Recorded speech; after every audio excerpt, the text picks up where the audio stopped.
Oke, kita lanjutkan lagi kuliah kita hari ini.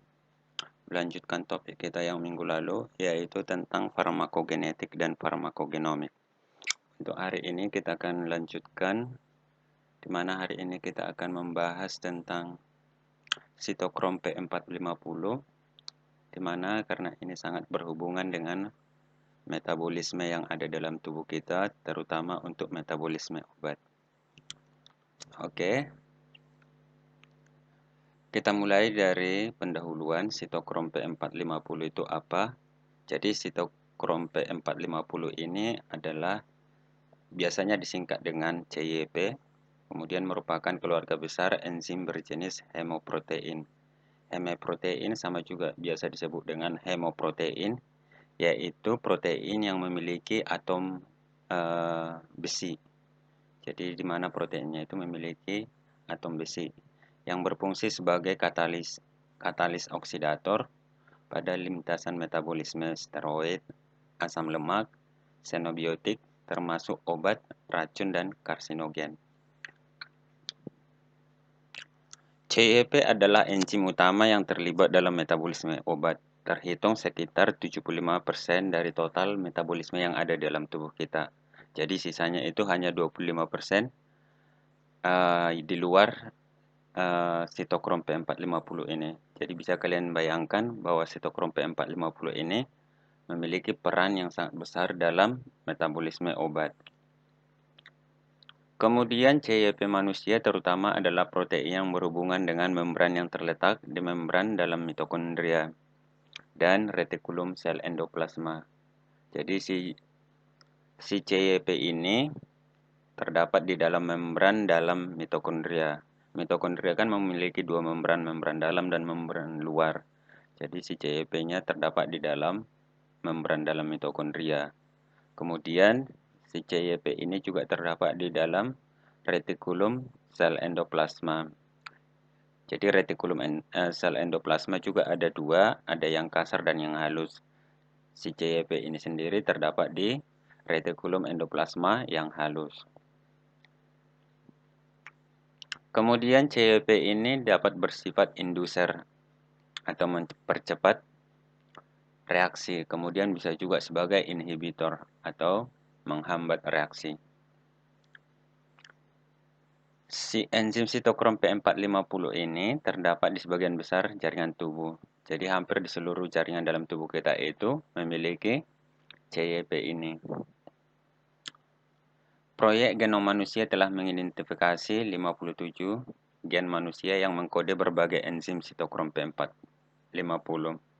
Jadi sampai saat ini setelah dilakukannya itu proyek Genom Manusia, sudah diidentifikasi ada 57 gen yang mengkode berbagai enzim sitokrom P450 atau CYP.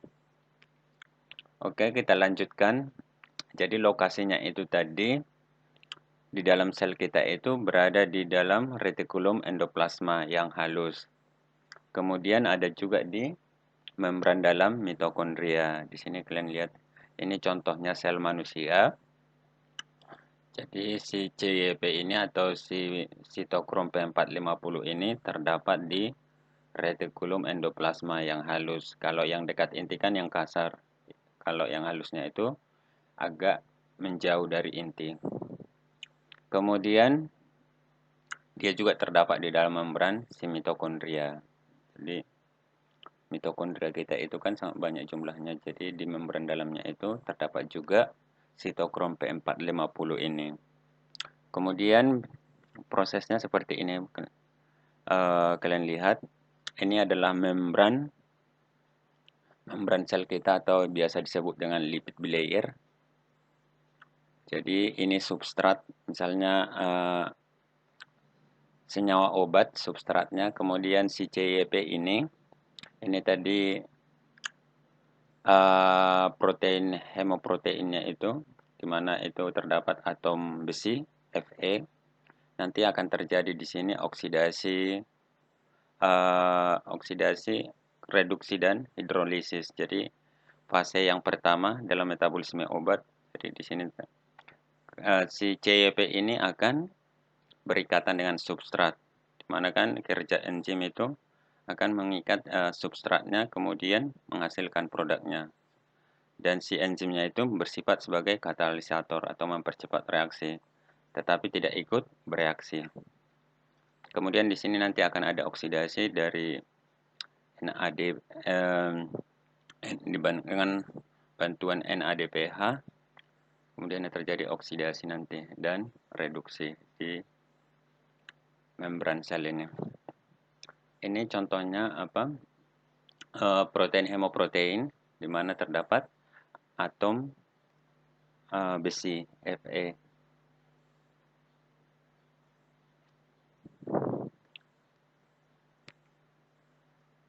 Kemudian yang perlu kalian ketahui secara garis besar apa yang menyebabkan setiap individu atau setiap orang itu memiliki ekspresi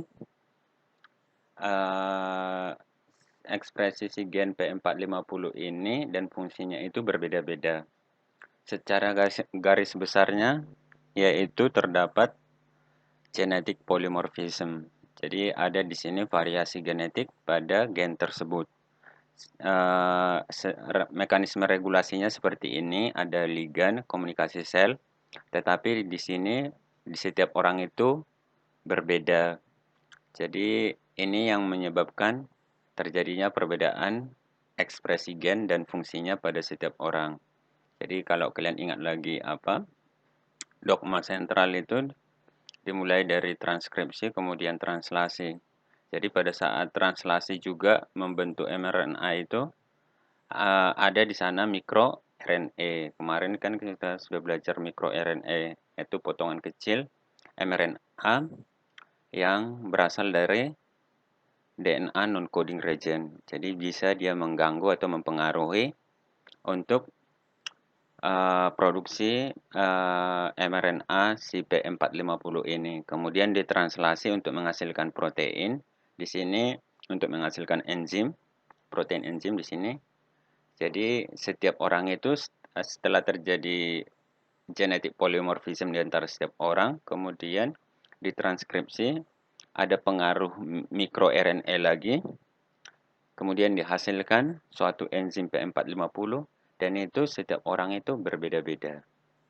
Jadi kalau kodenya sudah berbeda nukleotidanya, maka akan menghasilkan asam amino dan protein yang berbeda. Jadi ini yang harus kalian pahami bahwa secara garis besar pengaruhnya itu karena ada genetic polymorphism atau variasi genetik. Jadi variasinya ini jangan kalian bayangkan langsung sangat banyak. Jadi satu nukleotida bisa dua nukleotida. Jadi variasinya ini bisa silent, bisa terjadi tanpa perubahan asam amino, tetapi bisa juga berubah asam aminonya kalau kalian ingat lagi di biologi molekuler. Jadi itu yang menyebabkan terjadinya perbedaan ekspresi dan fungsi dari enzim P450 ini. Kemudian bisa kita lihat hasil penelitian ini SNP ya, bukan SPN. SNP sitokrom P450. Jadi ini Bapak tunjukkan ada beberapa penelitian yang sudah dikarakterisasi si sitokrom P450 ini. Jadi ini bisa kalian akses di GenBank. Jadi si sitokrom P450 ini secara genom sudah di sequencing dan bisa kalian lihat di sini bahwa ini tadi yang Bapak bilang disebut dengan genetic polymorphism atau variasi genetik. Jadi susunannya seperti ini, yang di garis bawah ini dan ada tanda simbol lebih besar ini. Misalnya ini A, G di garis bawahi. Jadi ini menunjukkan bahwa di sini ada situs variasi. Jadi pada misalnya ini situs keberapa ya? Ini DNA posisinya 800.000 17.601 itu bisa ada variasi di sini. Dari A menjadi G. Jadi ada orang yang memiliki nukleotida di sekian ini, bisa dia memiliki nukleotida A, bisa juga G. Begitu juga di situs lainnya. Ini situs-situsnya ini bisa kalian lihat.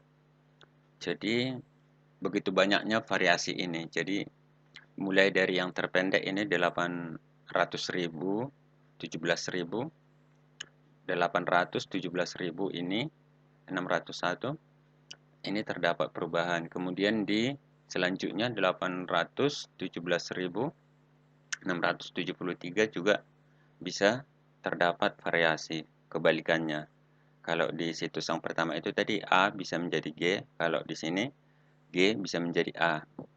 Jadi itu variasi-variasinya di sini. Jadi di situs-situs sekian. Jadi sudah dikarakterisasi dan dia sudah kebanyakan ada di intron karena memang SNP itu dominan kebanyakannya itu terjadi pada non-coding atau intron. Jadi di exon itu tidak sesering di terjadinya di intron. Jadi variasi itu atau polimorfisme itu biasanya terdapat pada non-coding region atau intron. Kemudian untuk nomenklatur si penamaan dari si enzim CYP ini seperti ini. Jadi biasanya akan diawali CYP itu menunjukkan bahwa namanya sitokrom P450. Kemudian dilanjutkan dengan misalnya kita lihat si CYP2D6 ini apa aja ini.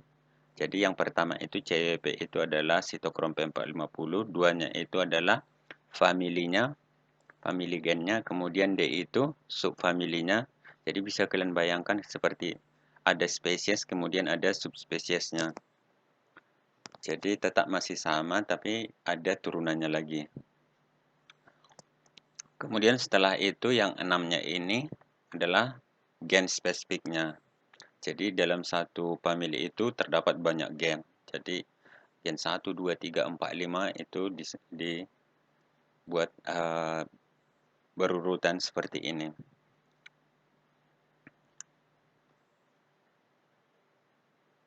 Kemudian untuk contoh lain seperti ini. CYP 450, 3 A4. Jadi ini CYP ini menunjukkan si sitokrom P450-nya. Kemudian 3-nya familinya. Jadi ini keluar masih lebih besar. Kemudian dari lebih besar menjadi lebih kecil ada subfamilinya. Kemudian ada gen spesifiknya 4-nya. Jadi seperti itu nomenklaturnya. Kemudian di sini bisa kalian lihat, bisa kalian akses di GenBank itu bahwa si sitokrom P450 ini ada 51 famili. Dari 51 famili ini masih banyak subfamilinya. Jadi bisa kalian bayangkan sangat banyak ya sebenarnya.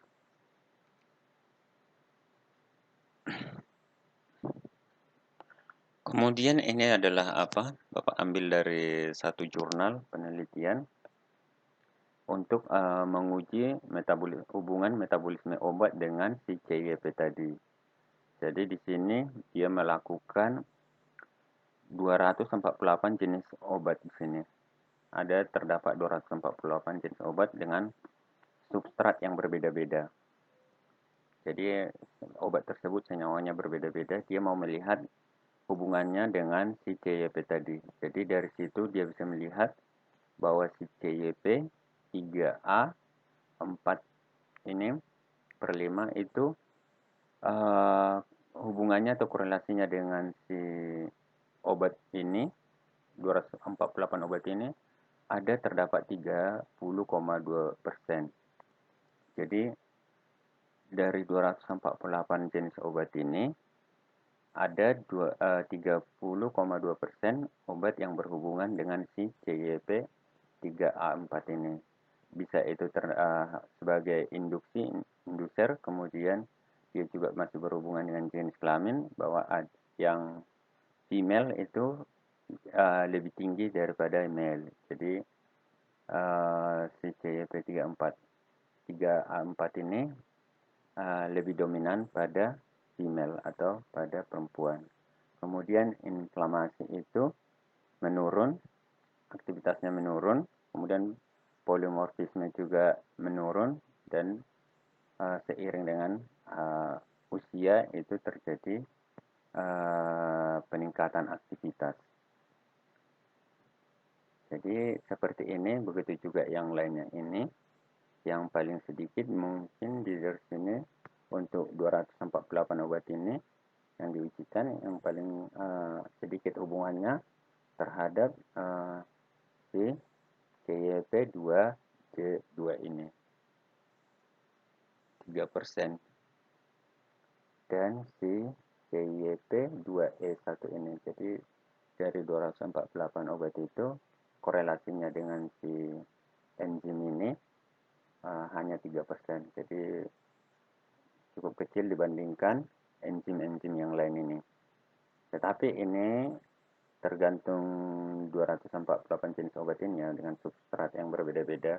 Jadi kalau kalian nanti mau menguji, kan obat itu bukan hanya 248 jenis, masih banyak jenis obat yang perlu diuji lebih lanjut. Kemudian ini juga ada penelitian di Jerman, genotyping populasi orang Jerman. Jadi dari sini bisa kalian lihat ada 308 orang Jerman yang diuji. Kita mau melihat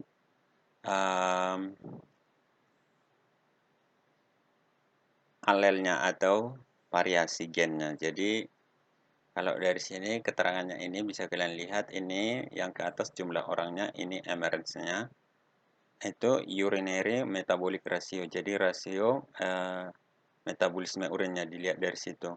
Jadi untuk mengukur si metabolisme obat tersebut tadi.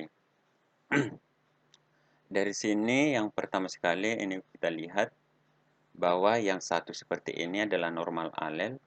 Kemudian yang dia ada dua seperti ini berarti dia duplicate gain. Jadi ada karena kan gen di dalam tubuh kita ini kan DNA-nya itu kan overlapping, bisa dilipat-lipat gandakan. Jadi ini memiliki duplikat gen. Jadi gen yang tersebut itu pada orang normal itu hanya satu, tetapi pada orang tertentu bisa memiliki kopi DNA-nya ada dua. Kemudian yang ini, yang bagian pertama ini, yang UM, yang disebut dengan ultra rapid metabolizer. Jadi ini jumlah orangnya itu sangat sedikit, hampir tidak ada. Jadi ini bisa kalian lihat hanya sedikit sekali.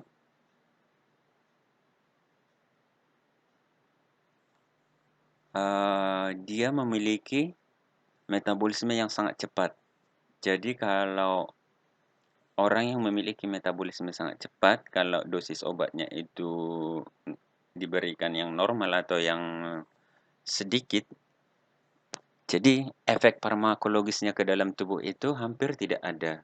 Jadi obatnya itu belum memberikan efek farmakologis ke dalam tubuh, sudah diekskresi karena metabolismenya sangat cepat. Jadi itu penting dikarakterisasi orangnya. Jadi untuk itu maka treatment yang harus diberikan kepada orang yang memiliki ultra rapid metabolizer ini harus meningkatkan dosis obatnya supaya memberikan efek farmakologis. Kemudian ini yang normal, yang memiliki normal alel, disebut dengan extensive metabolizer. Jadi orang di Jerman itu paling kebanyakan memiliki extensive metabolizer, jadi normal alel. Jadi ini diberikan dengan dosis yang normal. Jadi karena metabolismenya itu normal. Jadi tidak terlalu cepat, tidak terlalu lambat. Jadi jumlahnya itu lebih dari 50-an. Jadi rata-rata orang di Jerman itu memiliki normal alel untuk metabolisme obat ini. Kemudian intermediate metabolizer. Jadi ini sedang, tidak normal, tidak cepat, tidak lambat. Jadi sedang. Ini ada sekitar 10 orang dari 308 orang tadi. Ini bisa kalian lihat alelnya seperti ini. Ada yang partially defective allele. Jadi defect, jadi ada yang cacat di gennya itu. Kalau biasanya disebut dengan defect allele, berarti ini disebut ada semacam patogenetik. Jadi patogenetik itu adalah gen yang merugikan bagi kita. Jadi tidak seperti orang normal. Jadi gen tersebut merugikan ke kita, yang harusnya kita misalnya mengkonsumsi obat itu dengan dosis yang normal, tetapi karena ada defek gen pada tubuh kita, maka akan mempengaruhi ke jumlah dosis yang obat kita minum, kemudian jenis obat yang kita minum. Karena apabila ini salah, akan memberikan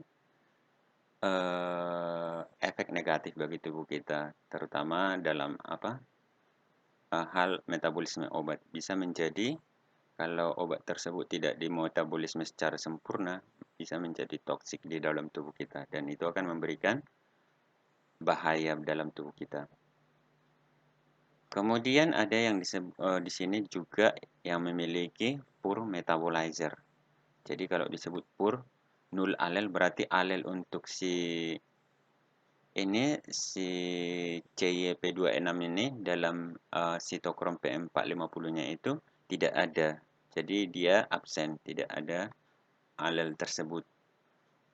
Maka itu metabolismenya itu poor metabolizer ini berarti metabolismenya sangat lambat atau tidak terjadi metabolisme obat tersebut. Bisa menjadi apabila kita mengkonsumsi obat itu menjadi toksik dalam tubuh kita.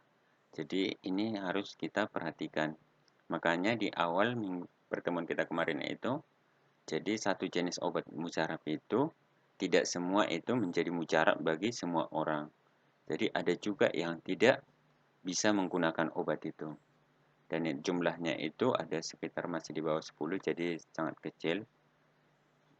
Jadi itu harus diperhatikan bagi tim medis untuk melakukan treatment kepada orang ini. Jadi apakah dia masuk kelompok ultra rapid metabolizer atau extensive metabolizer atau intermediate metabolizer dan poor metabolizer. Jadi itu yang harus diperhatikan dalam memberikan treatment yang terbaik.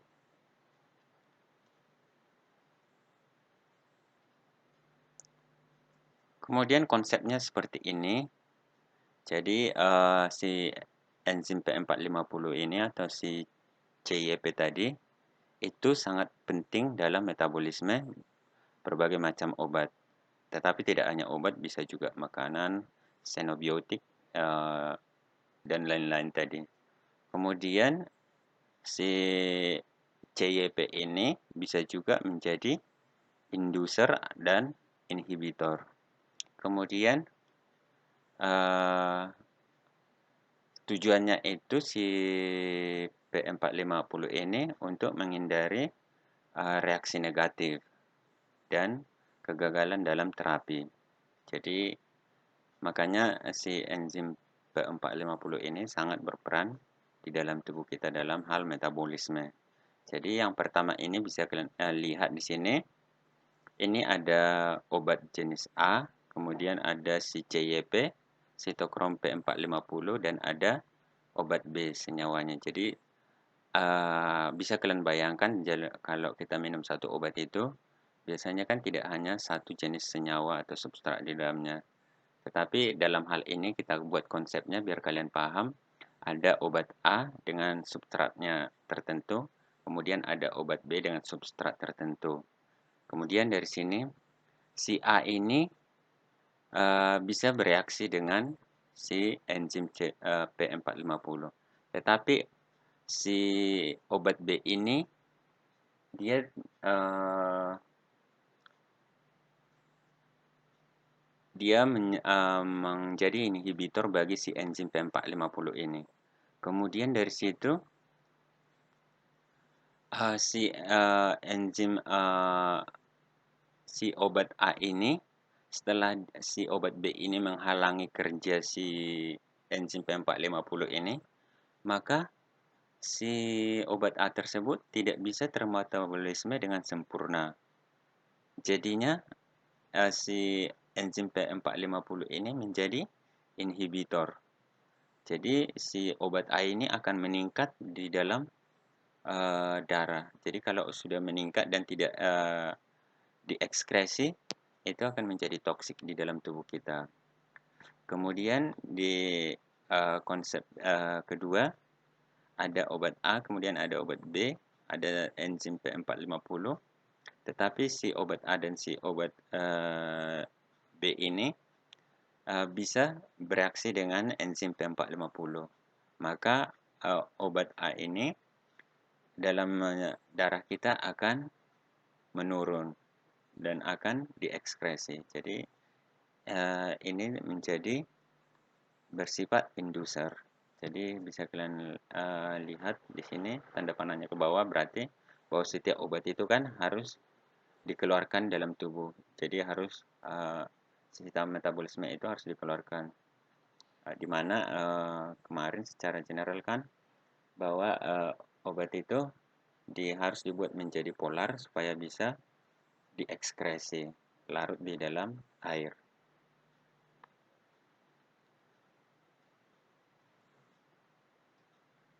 Kemudian ini harus kalian ingat ya, common inducer berarti si enzim P450 ini akan bersifat inducer atau mempercepat reaksi untuk substrat ini.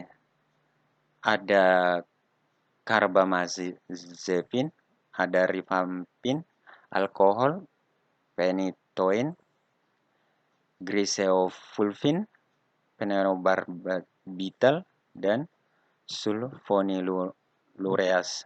Jadi ini secara umum ya untuk substratnya ini. Jadi kalau ada substrat ini pada obat tertentu, maka si enzim P450 ini akan bersifat inducer. Tetapi kalau ada substrat ini dalam suatu obat, valproate, kemudian ketonazol, isoniazid dan lain-lain, si enzim P450 ini akan menjadi bersifat inhibitor atau menghambat. Jadi untuk mempercepat ini kalian mengingat ini bisa disingkat seperti ini. CREB GPS, induce my range. Jadi itu si CREB GPS ini adalah substrat yang si enzim P450 bersifat inducer. Kemudian yang lainnya itu bisa kalian hafal sendiri. Ini secara umum ya, karena kita tadi lihat bahwa si P450 enzim ini memiliki 51 famili dan masih banyak lagi subfamilinya. Jadi kalau dilihat secara rinci tidak seperti ini. Jadi nanti akan berbeda-beda setiap familinya. Jadi ini secara umumnya saja. Di sini jadi ada dua interaksi di dalam metabolisme obat. Satu sebagai penghambat metabolisme disebut inhibisi. Kemudian induksi metabolisme itu berarti dia si enzim P450 itu bersifat mempercepat reaksi. Jadi secara rincinya ini ada beberapa. Jadi kalau tadi itu secara garis besarnya, kalau ini bisa kita lihat per famili. Misalnya di sini kalian lihat CYP1A2. Jadi substratnya ini ada acetaminopen, kemudian antipirin, kafein dan lain-lain. Kemudian indusernya itu bisa smoking.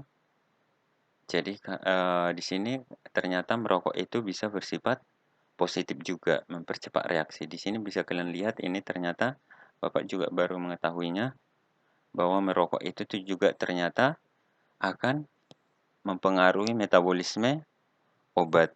Jadi ternyata orang yang merokok dan tidak merokok itu ada perbedaannya. Jadi merokok itu ternyata memberikan efek pada metabolisme obat. Kemudian senyawa yang sebagai ini ada ganglin dan furavilain, fluvoxamin. Itu kalau ada di dalam obat yang misalnya kalau kita minum obat, dua jenis obat dan ada ini, maka ini akan menjadi inhibitor dalam metabolisme substrat yang ini.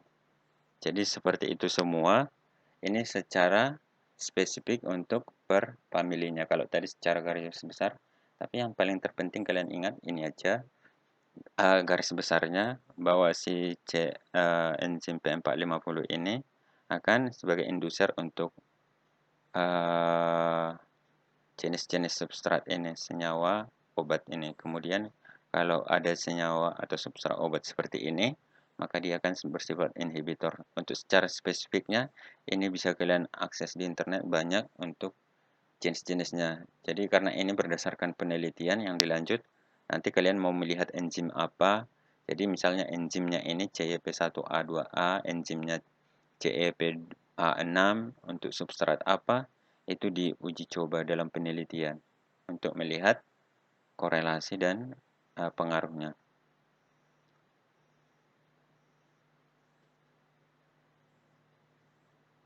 Kemudian ini ada kasus, ini Bapak ambil dari jurnal Nature tentang farmakogenetik, the right drug for you. Jadi ada kasus di ini bahwa ternyata ada pasien leukemia, dia setelah 10 tahun, namanya itu si Jason Saunders, kemoterapi yang biasa tidak berhasil. Jadi biasanya orang yang kanker, baik seperti leukemia, biasanya itu akan dilakukan kemoterapi untuk menghambat pertumbuhan sel kankernya.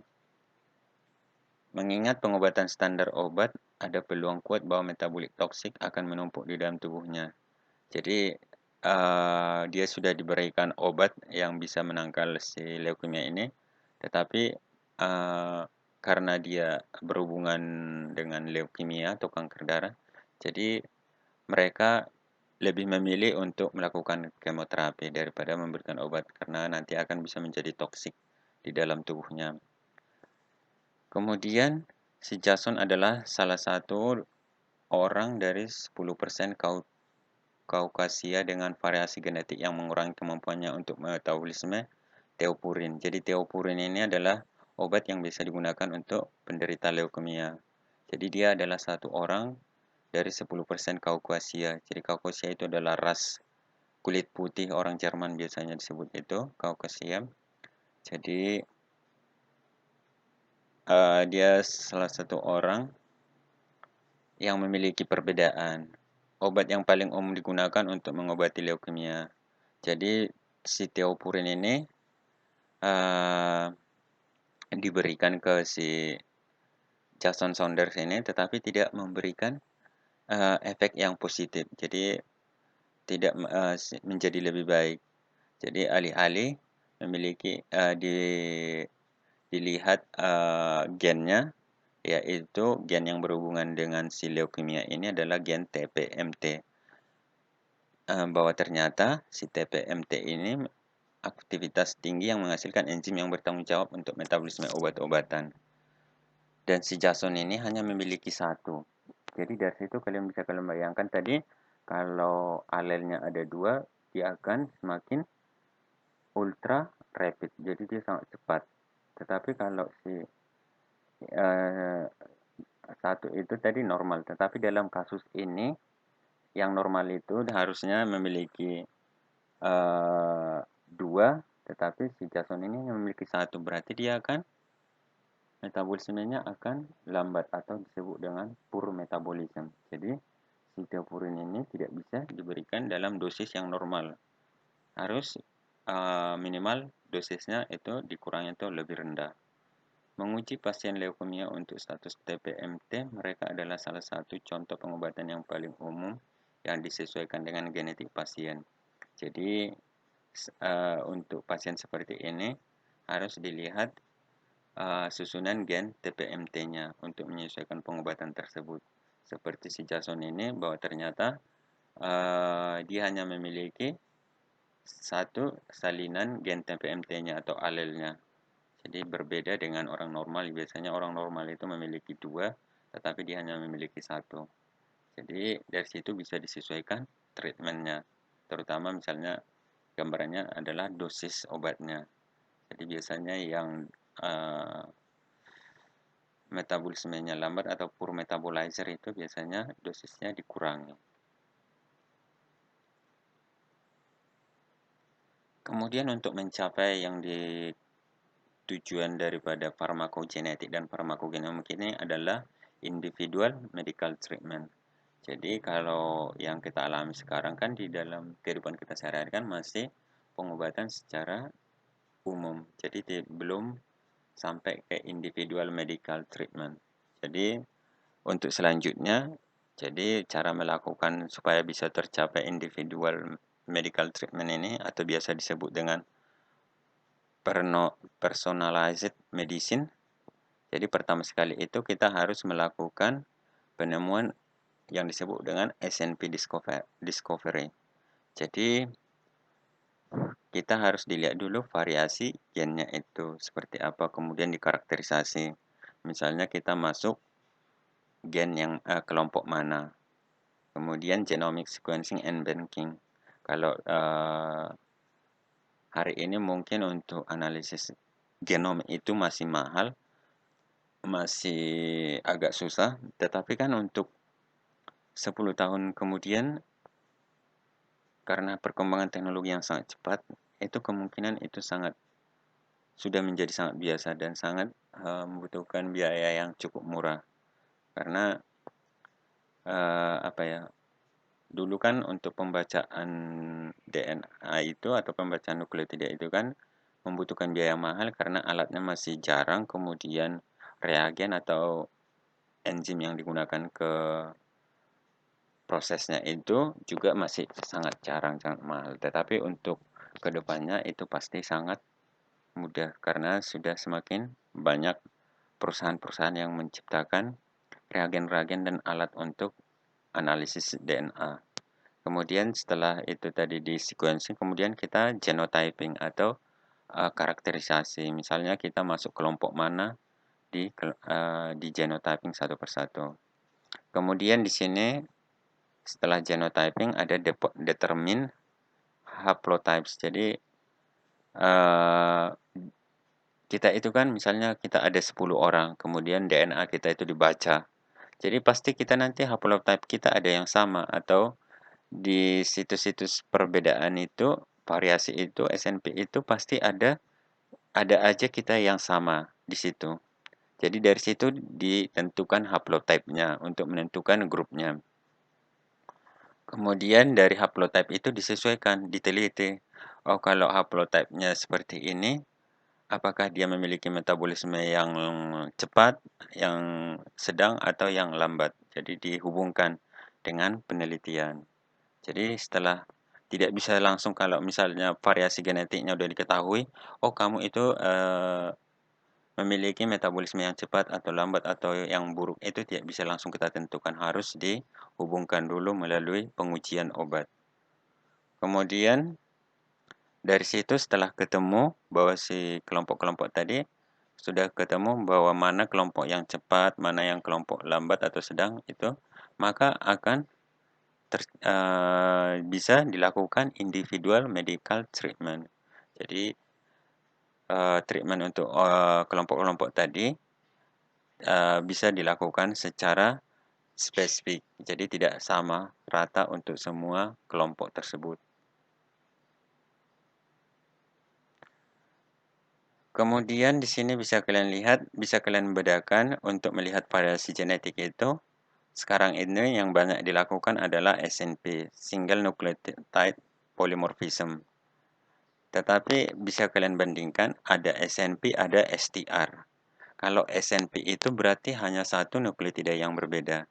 Tetapi kalau STR itu short tandem repeat itu adalah kelompok pengulangan DNA yang sama di dalam tubuh kita. Jadi dalam satu utas DNA itu gen itu ada yang pengulangannya itu berulang-ulang. Misalnya ATC, ATC, dia bisa berulang-ulang sampai puluhan kali. Dan itu jumlah pengulangannya itu setiap orang berbeda-beda. Jadi kalau tadi SNP itu misalnya si A ATGC, si B ATGG, itu kan hanya satu berbeda di akhirnya di nukleotida keempat. Tetapi kalau si STR, short term repeat itu, misalnya pengulangannya itu ada dua nukleotida AC. Kalau si A itu AC-AC-nya itu ada 6, kalau si B AC-AC-nya itu ada 7. Jadi bisa kalian pahami bahwa perbedaan SNP dengan STR. Jadi kalau SNP itu hanya satu, kalau STR itu dia kelompok pengulangannya. Kenapa si SNP ini sangat penting? Dan ini penelitian yang banyak sekarang dilakukan melihat SNP. Jadi karena ini berhubungan dengan banyak penyakit. Jadi bahwa ternyata si SNP ini atau variasi ini yang menyebabkan kita berbeda-beda. Dalam topik ini kita dalam metabolisme obat. Jadi bisa di sini kalian lihat yang pertama itu SNP can cause silent, harmless, harmful, or latent effects. Jadi si SNP ini dapat bersifat diam. Jadi kan ada yang silent, dia tidak merubah susunan asam amino. Kemudian ada yang harmless, tidak berbahaya. Jadi walaupun ada variasi di antara kita, tapi tidak berpengaruh dalam berbagai hal. Misalnya metabolisme obat tidak berpengaruh. Kemudian tetapi ada juga yang harmful atau berbahaya. Kemudian ada juga yang latent effects. Jadi sangat merugikan, efek yang merugikan bagi kita.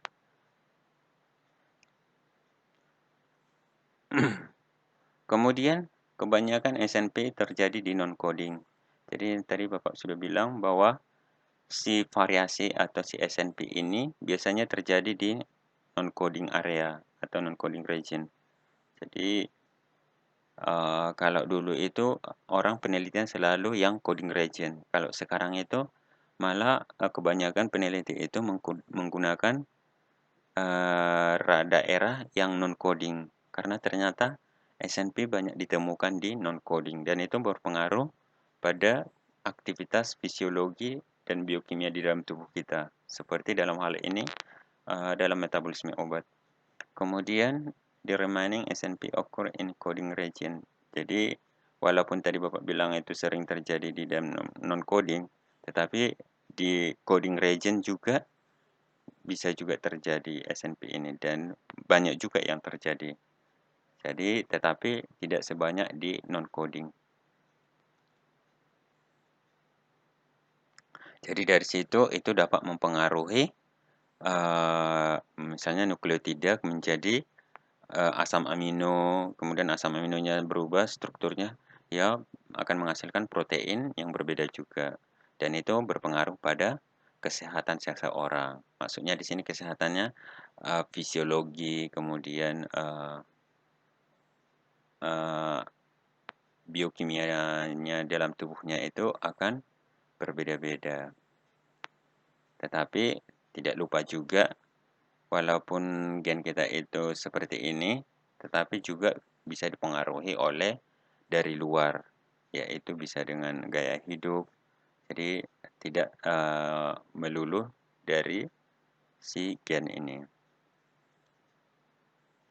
Karena ada di patologi kita pelajari epigenetik. Jadi ekspresinya gen kita itu bisa berubah karena faktor lingkungan.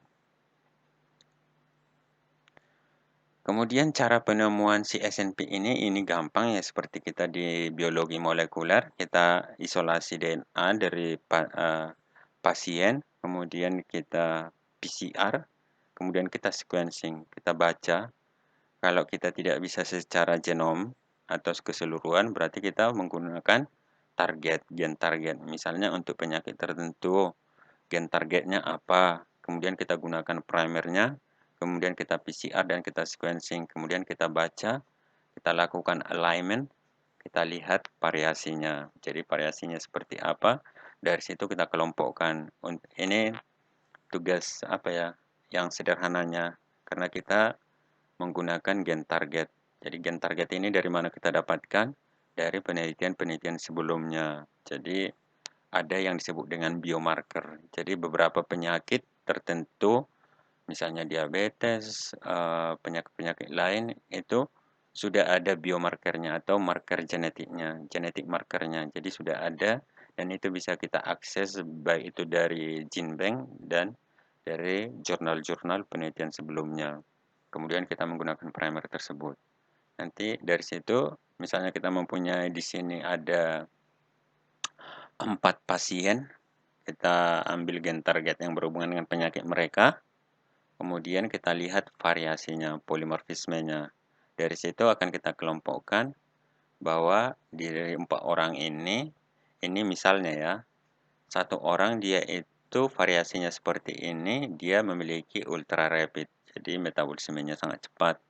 Kemudian orang kedua itu ada ekstensif atau normal, kemudian yang satu orangnya lagi intermediate sedang, kemudian yang satu orang lagi poor atau sangat lambat, atau bahkan tidak bisa melakukan metabolisme obat tersebut. Jadi dari situ setelah kita kelompokkan, maka untuk treatment atau perlakuan ke mereka untuk pengobatannya tidak akan sama kita lakukan karena mereka dari 4 orang tersebut dan mereka berbeda-beda. Variasinya gen tersebut berbeda-beda dan mereka dikelompokkan ke dalam 4. Ini misalkan ya, ini hanya contoh. Jadi tidak seperti ini nanti kalau misalnya kalian menguji beberapa pasien dengan penyakit yang sama, kalian mau menguji untuk itu, mungkin tidak seperti ini. Mungkin mereka masuk ke kelompok intermediate, semua populasi yang kalian uji. Bisa juga masuk ke dalam 2 kelompok. Dan itu dari situ maka dilakukan ini gambar B. Ini makanya disebut di sini pharmacogenomics. Jadi itu tugas dari pharmacogenomics. Ada populasi kemudian dikelompokkan. Yang pertama itu adalah kelompok yang biru ini, good response with severe adverse. Dia memiliki respon yang baik, tetapi terdapat jadi dia masih memiliki ada efek negatif atau efek samping dari pengobatan tersebut. Kemudian yang hijau ini good response, tetapi efeknya itu efek negatifnya atau efek merugikannya itu hanya sedikit, minimal, boleh dikatakan tidak ada. Kemudian yang 2 orang ini, yang kuning, yang orange ini tidak memiliki respon. Jadi obat yang diberikan itu tidak ada responnya terhadap, berarti bahwa dia memiliki poor metabolizer atau alelnya itu tidak ada. Kemudian yang ini juga, tetapi yang 2 orang ini yang nol respons ini masih tidak memiliki dampak negatif. Jadi walaupun dia minum obat itu tidak berbahaya bagi tubuhnya. Tetapi kalau warna coklat ini, yang 3 orang ini, efek obatnya itu tidak memberikan efek positif, tetapi memiliki efek samping yang merugikan bagi tubuhnya. Jadi obat tersebut menjadi toksik di dalam tubuhnya. Kemudian ini juga gambar kedua bisa kalian lihat dari satu populasi, kemudian ada di sini tim medisnya, maka dia menguji melakukan analisis DNA, dia melakukan SNP discovery, maka dari situ dia akan menemukan beberapa kelompok. Ada di sini dalam kasusnya ada 6 kelompok. Jadi ada SNP profilnya A, ada yang C, ada yang G, ada yang T. Jadi dari situ dia kelompokkan menjadi 6 kelompok. Maka untuk pengobatan atau treatment untuk ke 6 kelompok ini seharusnya berbeda-beda, tidak sama. Jadi itu tujuan dari pharmacogenomics atau farmakogenetik. Kemudian ini tadi untuk memperjelas SNP dan STR. Jadi kalau SNP itu tadi satu nukleotid, kalau STR itu adalah kelompok. Jadi seperti ini.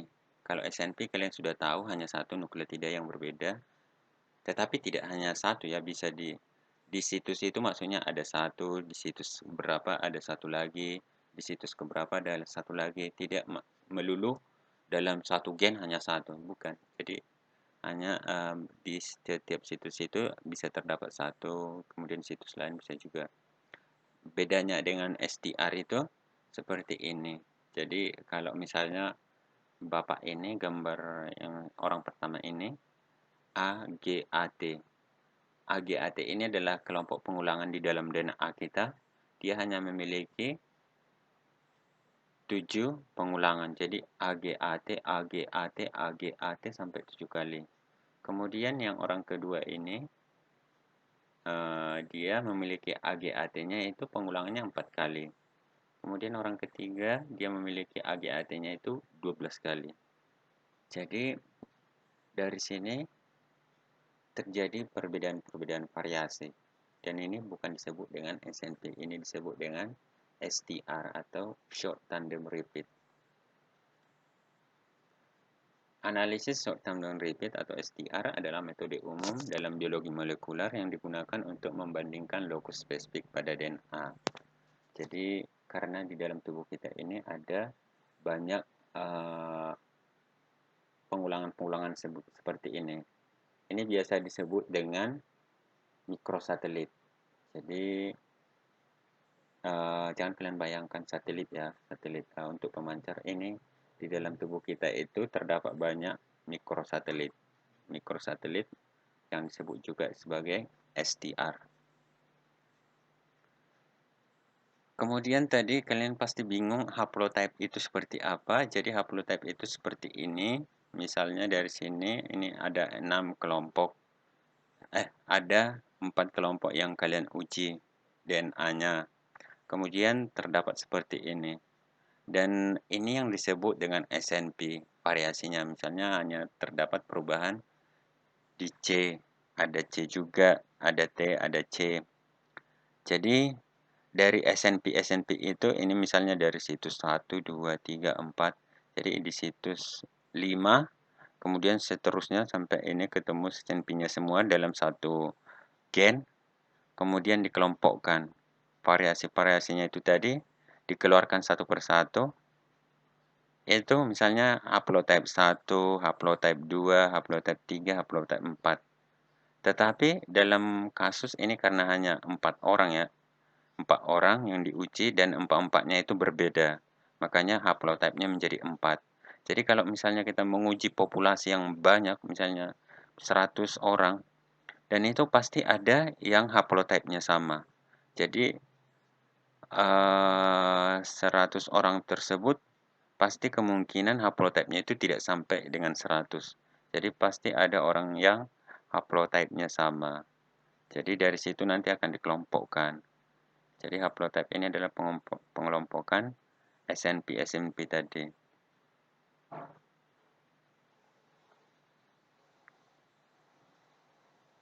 Kemudian apa sih efek dari SNP ini? Jadi di awal tadi Bapak sudah menjelaskan bahwa terjadinya perbedaan ekspresi dan fungsi dalam hal ini enzim CYP sitokrom P450 itu bahwa si polimorfisme atau variasi itu akan memberikan ekspresi yang berbeda-beda karena ada polimorfisme atau dalam hal ini SNP. Jadi kalian jangan bingung antara SNP, variasi, polimorfisme itu sebenarnya sama. Jadi ada penggunaan istilah yang lebih spesifik untuk hal ini. Jadi kalau disebut dengan SNP, berarti itu tadi ada nukleotida yang berbeda. Tapi kalau disebut polimorfisme atau variasi genetik itu kan bisa STR, bisa SNP, bisa macam-macam yang lain. Jadi dalam hal ini, kenapa efek si SNP ini di sini bisa kalian lihat, misalnya ada DNA-nya AGGTCA. Kemudian yang orang kedua AGTTCA. Jadi dia hanya memiliki satu perbedaan di situs ketiganya. Kalau yang pertama dia G, kalau yang kedua T. Jadi dari sini ini yang disebut dengan SNP. Jadi regulasinya seperti ini dalam metabolisme obat itu, bahwa ternyata setelah diekspresikan, ekspresi di dalam jaringan adiposa, kemudian respon to antibiotik. Jadi dia memberikan respon terhadap misalnya di sini obat antibiotik anti diabetes. Tetapi kalau si genotip kedua ini yang SNP-nya ini ada perubahan T di sini, dia tidak diekspresikan di jaringan adiposa dan dia tidak memiliki respon terhadap obat anti diabetes tersebut. Jadi contohnya kasusnya itu yang diuji di sini obat anti diabetes. Dari sini bisa kita lihat gambarannya bahwa ternyata dengan adanya SNP ini dia mengganggu ekspresi atau regulasi yang ada di dalam metabolisme ini. Jadi ini sangat sangat besar pengaruhnya ternyata SNP ini. Walaupun kita hanya memiliki satu perubahan nukleotida, tetapi efeknya bisa sangat besar. Itu maksudnya di sini. Tetapi jangan kalian bayangkan melulu hanya berubah satu ini langsung terjadi perubahan yang sangat besar. Jadi maksudnya di sini memberikan gambaran ke kalian bahwa hanya satu nukleotida aja bisa mengganggu regulasi yang ada di dalam tubuh kita. Makanya itu perlu dilakukan yang tadi individual medical treatment atau personalized medicine. Itu tujuan dari farmakogenomik dan farmakogenetik ini. Jadi dari sini juga bisa kalian lihat SNP single nucleotide polymorphism itu lebih dari 1%. Jadi di dalam tubuh kita ini bisa lebih dari 1% antara orang satu dengan orang dua. Jadi tetapi ini tidak pernah sampai misalnya sampai 5%, 10% tidak pernah. Tetapi bisa mencapai 1% dan atau lebih sedikit. SNP can be used in personalized medicine. Jadi tujuannya itu kita melakukan SNP ini, menganalisis SNP ini adalah untuk personalized medicine atau obat secara pribadi. Jadi tidak disamakan dengan pengobatan secara umum. Jadi tujuannya apa? To predict side effect of drug. Jadi untuk memprediksi efek samping dari suatu obat. Kemudian untuk memprediksi kemungkinan efek dari obat tersebut, apakah akan memberikan efek atau tidak ke dalam tubuh kita. Jadi setiap obat itu harus memiliki efek farmakologis ke dalam tubuh kita. Kemudian to predict doses required. Jadi untuk memprediksi dosis yang kita butuhkan. Jadi setiap orang itu tadi bisa membutuhkan dosis yang berbeda-beda. Tadi Bapak sudah singgung patogenetik bahwa kalau kita memiliki patogenetik berarti ini adalah penyakit yang berhubungan dengan genetik. Jadi genetik kita itu tidak normal. Jadi bisa kalian lihat di sini bahwa penelitian tentang patogenetik itu markernya itu di gene bank itu bisa kalian akses. Ini sudah sekitar 84.000 ya.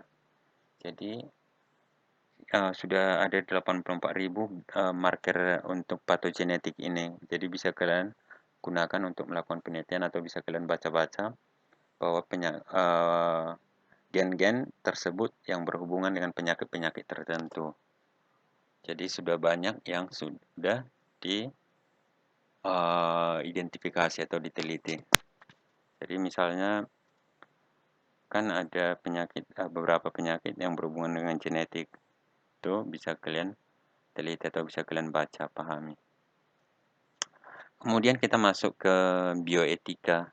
Jadi kalau tadi kita sudah membahas bahwa pentingnya itu farmakogenetik, eh, farma, eh, farmakogenetik dan farmakogenomik itu sangat penting. Tapi kita lihat bioetikanya ada 3 masalah yang muncul. Jadi masalahnya yang pertama itu, apakah akan ada jenis ekuitas pada pengembangan obat dan aksesibilitas untuk tes. Jadi maksudnya di sini untuk pengembangan farmakogenetik ini membutuhkan modal yang sangat besar.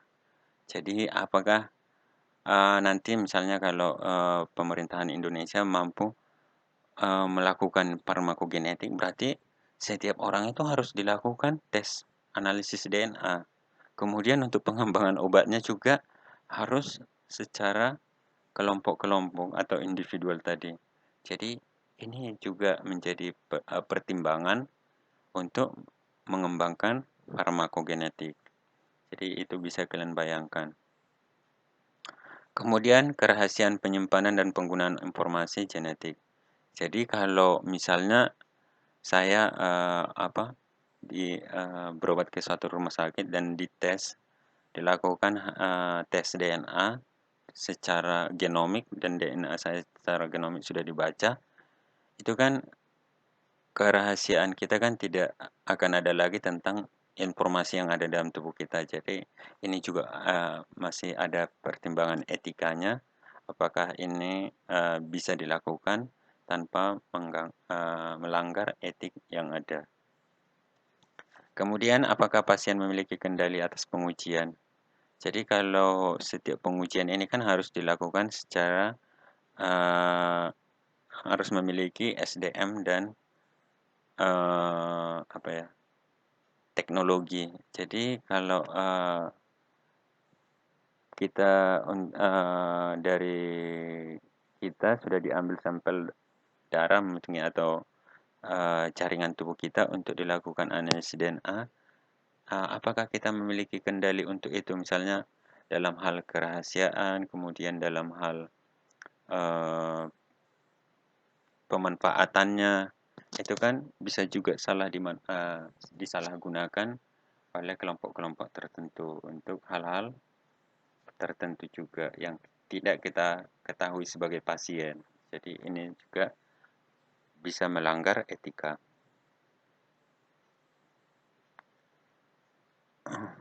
Kemudian kita lihat potensialnya. Awal munculnya harapan atau terobosan farmakogenomik ini, Pak, karena adanya Human Genome Project ini. Jadi setelah dibaca ini, setelah gen manusia itu bisa dibaca secara keseluruhan, maka untuk molekular medicine atau pengobatan secara molekuler bisa dilakukan.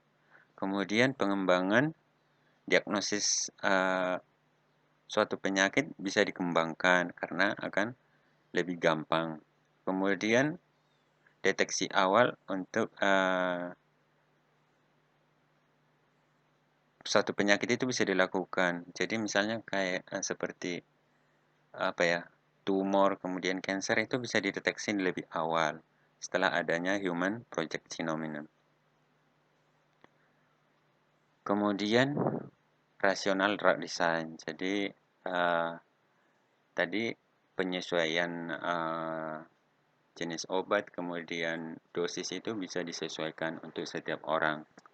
Kemudian setelah adanya Human Genome Project ini, gen terapi juga makin bisa dikembangkan. Jadi kalau dulu itu tidak ada istilah gen terapi, kalau sekarang sudah muncul istilah gen terapi. Jadi pengobatan pada tingkat gen. Jadi tidak menggunakan obat secara kimia. Jadi di sini pada menggunakan edit DNA atau perubahan susunan DNA itu yang dilakukan. Kemudian pharmacogenomics custom drug. Jadi ini juga memberikan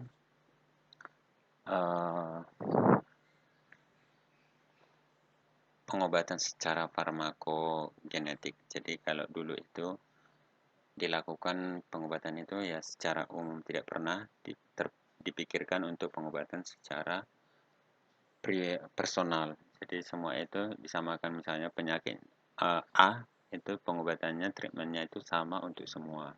Tetapi setelah ada Human Genome Project, maka telah memberikan kesempatan untuk pengembangan personalized medicine. Ini genome bridge, jadi marker penyakit-penyakit itu sudah ada di GenBank. Jadi bisa kalian akses di sana. Mau penyakit apa yang masih berhubungan dengan genetik itu bisa kalian akses, bisa kalian cek ini, dan bisa dibandingkan kan gen, misalnya gen manusia itu di spesies lain juga pasti ada gen tersebut. Jadi itu bisa kita bandingkan homologinya untuk menggunakan hewan coba. Jadi bisa dilakukan untuk penelitian-penelitian lebih lanjut.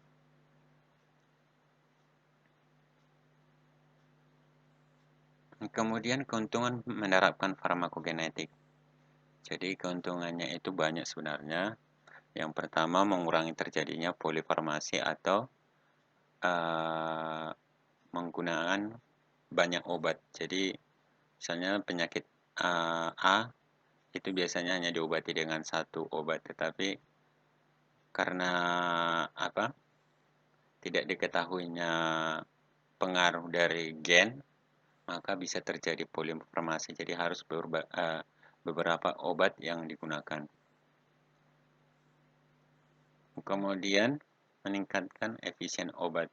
Jadi tadi setelah kita tahu ada yang ultra rapid metabolizer, ada yang ekstensif, ada yang intermediate dan poor, itu bisa kita tingkatkan efisiensi obat tersebut. Mana yang harus kita berikan dosisnya, kemudian jenisnya bisa kita tentukan secara personal. Kemudian mengurangi efek samping toksik obat akibat dosis yang tidak tepat. Jadi kalau tadi itu, kalau si yang ultra rapid itu berarti dia harus kita tingkatkan dosisnya dari normal. Kemudian kalau yang si poor atau lambat metabolismenya itu harus kita kurangi dan harus sangat sedikit karena metabolismenya lambat. Kalau metabolismenya lambat, kita memberikan dosis normal atau dosis tinggi, maka substrat atau senyawa obat itu akan tinggi di dalam darah dan itu tidak akan bisa cepat diekskresi dan itu akan menjadi toksik di dalam tubuh kita. Kemudian mengurangi biaya dan waktu dalam pengobatan. Memang setelah dilakukan uji DNA, tes DNA, kemudian ditentukan treatment yang terbaik, memang ini akan mempercepat pengobatan dan biaya. Tetapi untuk melakukan persiapan ke sana itu membutuhkan modal atau biaya yang banyak. Kemudian tantangan dalam penerapan farmakogenetik. Yang pertama itu keterbatasan SDM. Jadi kita harus memiliki SDM dalam hal ini. Yang pertama misalnya dalam molekuler, kemudian analisis DNA untuk menerapkan tes ke dalam praktek klinis dan perawatan. Jadi karena mungkin ketersediaan alat juga sangat berpengaruh, kemudian didukung SDM yang memadai, harus cukup untuk melakukan farmakogenetik ini. Kemudian waktu yang dibutuhkan lebih panjang. Jadi kalau biasanya pengobatannya itu dokternya mendiagnosis penyakitnya, gejalanya, kemudian diberikan obatnya. Kalau dalam hal farmakogenetik ini, kita harus melakukan analisis DNA dulu, kemudian ada genotyping, kemudian haplotype, penentuan haplotype, dan pengujian jenis obatnya supaya ditemukan jenis senyawa dan dosis yang tepat. Tetapi dalam hal untuk proses penyembuhannya itu akan lebih cepat, efisien. Cuman dalam persiapannya itu yang panjang. Data ilmiah yang disertai dengan bukti belum cukup banyak. Jadi makanya tadi penelitian-penelitian itu, biomarker itu sangat penting. Jadi setiap penyakit tertentu itu yang berhubungan dengan genetik itu harus diteliti dulu. Kemudian itu menjadi buktinya untuk pengobatan secara klinis, prakteknya di dalam lapangan. Kurang ketersediaannya fasilitas. Jadi kalau farmakogenetik itu menggunakan teknologi tinggi, mulai dari pengujian DNA, kemudian pembuatan misalnya penyimpanan hasil pengujian DNA tersebut, kemudian komputer yang dapat menganalisis itu, yang menyimpan sebagai database itu kan membutuhkan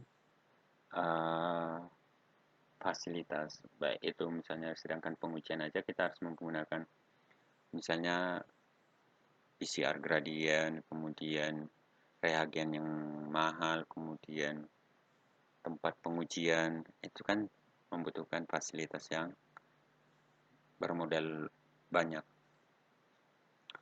Keakuratan dalam diagnosis suatu penyakit. Jadi ini juga masih berhubungan dengan SDM tadi. Jadi untuk bekerja sebagai ahli molekuler itu biasanya harus memiliki jam terbang yang tinggi, mulai dari pipetting, kemudian pengenceran reagen, kemudian reaksi penggunaan reaksi-reaksi kimia harus diketahui, dan itu pengoperasian alat-alat canggih juga harus dikuasai. Jadi ini bisa berakibat fatal kalau ada kesalahan. Kemudian pemasaran obat menjadi sangat kompleks. Jadi bisa kalian bayangkan kalau diciptakan obat secara personal, itu pemasarannya akan jauh lebih susah. Misalnya di dalam apotek itu misalnya obat A, dan obat A ini masih ada perbedaan-perbedaan jenis senyawanya, kemudian dosisnya. Itu kan pemasarannya menjadi sangat susah. Tidak bisa lagi pemasarannya itu langsung ke kelompok-kelompok orang penyakit tertentu, tidak bisa lagi. Dan itu akan menjadi sangat kompleks, bisa dibayangkan. Kemudian masalah etika, hukum, dan sosial tadi sudah Bapak singgung di bioetika. Jadi etikanya seperti apa, kemudian hukum yang mengatur ini bagaimana, dan sosialnya juga bagaimana. Pengobatan masa depan. Jadi nanti bisa kalian lihat gambarannya akan seperti ini. Kita ada pasien dengan kondisi berbagai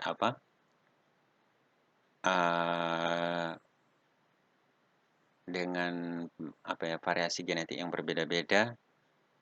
Itu nanti akan diuji DNA-nya melalui DNA profiling. Kemudian setelah selesai dilakukan pengujian genom, kemudian itu disimpan menjadi seperti ini, smart card. Jadi di smart card ini nanti informasi genom kita sudah ada. Jadi dari situ dokternya nanti akan menganalisis mana yang kelompok A yang good response, mana yang kelompok B no response, dan bad side effect sudah diketahui. Tetapi ini melalui pengujian sebelumnya berdasarkan penelitian-penelitian sebelumnya yang telah terbukti.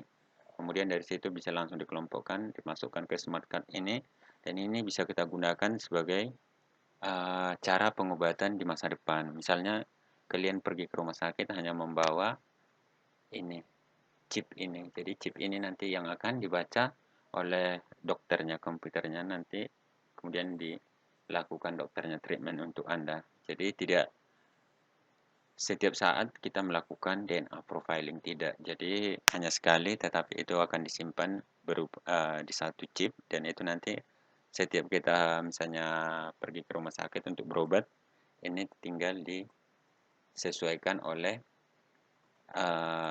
si tim medisnya, treatment apa yang cocok untuk kita. Jadi bisa kalian bayangkan betapa canggihnya nanti. Jadi tidak seperti sekarang.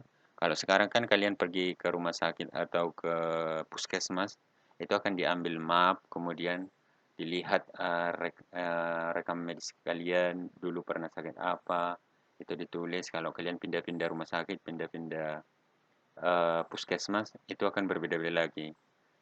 Kecuali kalau kalian mempunyai satu puskesmas, satu rumah sakit, mungkin rekam medis kalian untuk pengobatan kalian ada tertera di situ. Tapi kalau kalian berpindah-pindah, tidak akan bisa diketahui. Jadi kalau seperti ini kan nanti kemanapun kalian berobat bisa diketahui karena tersimpan di dalam chip tersebut. Oke, sampai di sini kuliah kita hari ini. Cukup sampai di sini. Sekian dan terima kasih. Kalau ada pertanyaan bisa kita lanjutkan di diskusi Google Classroom. Oke, thank you.